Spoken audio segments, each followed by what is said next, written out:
हाँ जी, good morning students. Today we are discussing chapter 10th of 11th class, exercise 10.3 and question number 14। Last lecture में हमने 13 question तक कर लिए थे। 14 क्वेश्चन में वो क्या कहना चाह रहा है, फाइंड द कोऑर्डिनेट कह रहा है, निकालिए of the foot of the perpendicular का फ्रॉम द पॉइंट, इस पॉइंट से टू द लाइन, इस लाइन पर।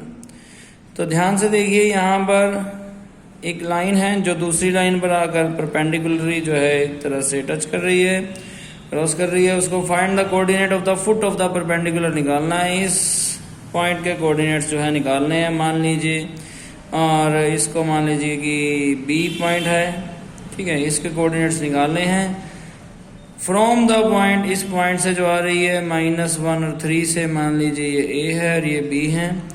और जिस लाइन पर आ रहे हैं उस लाइन की इक्वेशन जो है हमारे पास गिवन है 3x - 4y - 16 = 0। ये इस लाइन की इक्वेशन हमारे पास गिवन है। तो किस तरह से आप इसके जो है पॉइंट्स निकाल पाएंगे, तो उसके लिए ध्यान से देखिए कि हमें करना क्या पड़ेगा।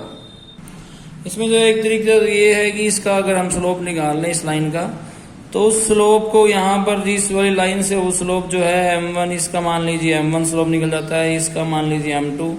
इस लाइन का स्लोप अगर m2 आप निकाल लेते हैं तो वो m2 और m1 की जो क्रॉस मल्टीप्लिकेशन है वो =1 आती है, क्योंकि दोनों लाइनें परपेंडिकुलर हैं, ठीक है। एक तो ये तरीका है, तो उससे हम करने जा रहे हैं कि 3x - 4y - 16 = 0। और आपको पता है कि y = mx + c होता है। देन आल्सो उसके बाद एक और तरीका भी था कि स्लोप निकालने का, वो होता है -a/b। इससे भी आप निकाल सकते हैं। दोनों इक्वेशन से मैंने पिछली बार भी आपको बताया था। मान लीजिए m1 निकल रहा है जो कि -a जो कि 3 है बाय b जो कि -4 है, जिससे कि 3/4 is the slope of a line आ गया। और मान लीजिए इसका स्लोप जो है वो m2 है जो कि m1 और m2 की मल्टीप्लाई = -1 होती है, क्योंकि AB जो है परपेंडिकुलर लाइन जो है परपेंडिकुलर टू अदर लाइन अगर होगी देन उनके स्लोप की मल्टीप्लिकेशन -1 होगी। तो 3/4 मल्टीप्लाई m2 जो है वो -1 है, तो m2 क्या आ गया, क्रॉस मल्टीप्लाई -4/3 आ गया। अब -4/3 तो इसका इस लाइन का स्लोप आ गया, और इस लाइन का पॉइंट्स भी हमारे पास गिवन है। और इस लाइन के जब पॉइंट्स गिवन है तो हम इसकी लाइंस की इक्वेशन भी निकाल सकते हैं। और इक्वेशन निकालने के बाद किन्हीं दो लाइनों की इक्वेशन अगर हमें पता हो और उसका इंटरसेक्टिंग पॉइंट निकालना हो तो एलिमिनेशन मेथड से हम वो भी निकाल देंगे। तो यहाँ पर सबसे पहले जो है हमें फाइंड द कोऑर्डिनेट निकालने हैं। तो सबसे पहले इसकी इक्वेशन निकालने हैं कि y - y1 = m2 × x - x1 से। तो y - y1 जो है वहाँ पर 3 है = m2 4/3 और x - x1 वहाँ पर -1 है, ठीक है। जिसकी वजह से यहाँ पर y - 3 = -4/3 × x + 1 आ गया। Cross multiply 3 × 1 = 3, 3 × 3 = 9 = 4 × 1 = 4, 4 × 1 = 4। तो इधर आ गया 4x + 3y = -4 + 9, therefore 4x + 3y = 5 आ गई इसकी सेकंड इक्वेशन। फर्स्ट इक्वेशन हमारे पास थी जो कि अगर हम ध्यान से देखा तो यहाँ पर क्या है, 3x - 4y = 16। अगर इसको फर्स्ट इक्वेशन मान ले तो यहाँ पर तो है 3x - 4y = 16, यहाँ 4x + 3y = 5। एलिमिनेशन मेथड अगर लगाएंगे तो उसे अगर हम 4 से मल्टीप्लाई करें तो 4 × 3 = 3x + 4y = 16 को अगर हम 4 से, और 4x + 3y = 5 को अगर हम 3 से मल्टीप्लाई करें तो x can be reduce, x काट सकते हैं हम। 4 × 3 = 12, 4 × 4 = 16 = 16 × 4 = 64, 4 × 3 = 12, 4 × 3 = 9, 5 × 3 = 15। एलिमिनेशन मेथड लगा दिया, कैंसिल आउट हो गया। यहाँ पर आया -7y = यहाँ पर कितना आ गया, 49। तो y = आ गया -7, ठीक है। y = कितना आ गया, -7 आ चुका है। Similarly put the value y in equation first या सेकंड, कहीं पर भी पुट कर दें। Put the value of y in equation, मान लीजिए फर्स्ट में पुट कर रहा हूं, देन वी हैव, तो हमारे पास क्या आता है 3x - 4y is equal to 16 है, 3x प्लस 4 7 4 जा 28 इज इक्वल टू 16 है, 3x is equal to 16 minus 28, therefore यहाँ पर क्या बचा, x इज इक्वल टू यहाँ पर बचा -12/3, 3 4 जा 12, देयर इज अ -4। तो जो कोऑर्डिनेट आया बी का, उसमें आया जी x की वैल्यू पहले लिखते हैं, फिर y का कोऑर्डिनेट लिखते हैं जो कि -7 है। -4 एंड -7 इज द आंसर है ऑफ दिस क्वेश्चन का, जो कि उसने पूछा था find the coordinate of the foot of the perpendicular का निकालना है।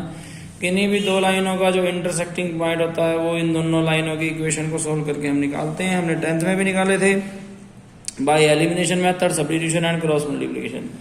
वही क्वेश्चन वही सेम अभी हमने किया, इसकी इक्वेशन पता थी, इस लाइन की इक्वेशन निकाल ली और उसका इंटरसेक्टिंग पॉइंट भी हमने निकाल लिया है। ठीक है, आपको सबको समझ में आया होगा। सिमिलरली इसके बाद है इसका नेक्स्ट क्वेश्चन, जो कि क्वेश्चन नंबर है 15th क्वेश्चन में बोल रहा था perpendicular from the origin to the line y is equal to mx plus c। Origin से परपेंडिकुलर है एक लाइन के ऊपर, फ्रॉम द ओरिजिन से टू द लाइन पे, मीट इट एट पॉइंट, इस पर मीट कर रही है। Find the value of the m और c की वैल्यू निकालनी है। मान लीजिए ये कोई कार्टेशियन प्लेन है, ये कोई लाइन जा रही है, यहाँ से यहाँ पर जो है एक लाइन है जो ओरिजिन से परपेंडिकुलर है -1 और 2 पर, और इस लाइन की इक्वेशन जो है y is equal to mx plus c दी हुई है, और ये ओरिजिन 0 0 पॉइंट है, ये x एक्सिस है, ये y एक्सिस है।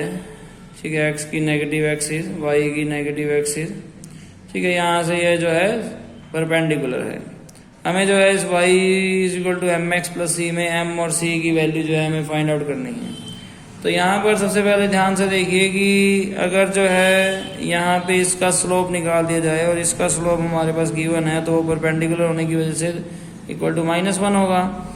और अगर हम जो है यहाँ पर x और y की वैल्यू m निकल जाए, और x और y की वैल्यू तो हमारे पास गिवन ही है, पुट करते ही c की वैल्यू भी हम निकाल देंगे। Very easy question.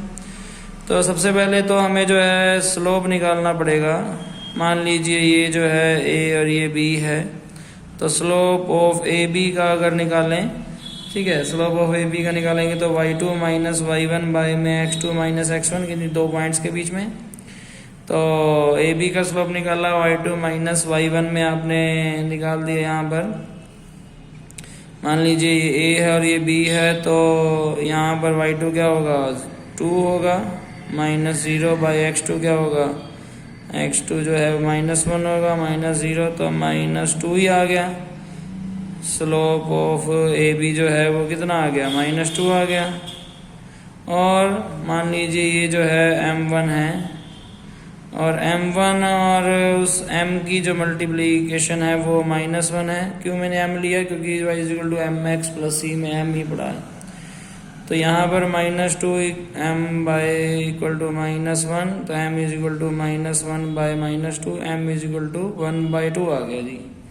अब m की वैल्यू जो है वो 1/2 आ गई है। इसमें क्या कहना था, वो find the value of m and c की निकालनी थी, तो m की वैल्यू तो आ चुकी है। अब c की वैल्यू निकालनी है, तो यहाँ पर y is equal to mx plus c में y की वैल्यू और x की वैल्यू अगर हम पुट करते हैं, जो हमारे पास पॉइंट थे वही तो है, x और y की वैल्यू उसी लाइन के तो पॉइंट है।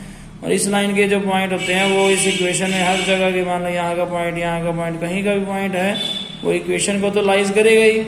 तो y is equal to mx plus c, y है 2 इज इक्वल टू m अभी निकाला 1/2, x -1 प्लस c, तो 2 is equal to -1/2 plus c है बेटा जी, 2 minus plus 1/2 is equal to c है, 2 एलसीएम लिया 4 plus 1 is equal to c है, that is 5/2 is equal to c जो है इसका आंसर आ गया। m और c का जो है वो आंसर आ चुका है। ठीक है, इसी तरह से सिमिलरली जो है क्वेश्चन नंबर नेक्स्ट है वो है 16। क्वेश्चन नंबर 16 में बोल रहा है if p and q are the length of the perpendicular from the origin से टू द लाइन, इस लाइन पे, एंड द ये पॉइंट जो है रिस्पेक्टिवली जो है ये भी इसी तरह से ओरिजिन से परपेंडिकुलर हैं, तो रिस्पेक्टिवली, और प्रूफ दैट की p square plus 4q² is equal to k²। ये आपको खुद से ट्राई करना है, अदरवाइज कोई क्वेरी होगी तो मैं नेक्स्ट वीडियो में इसे सॉल्व कर दूंगा। ठीक है, थैंक यू सो मच।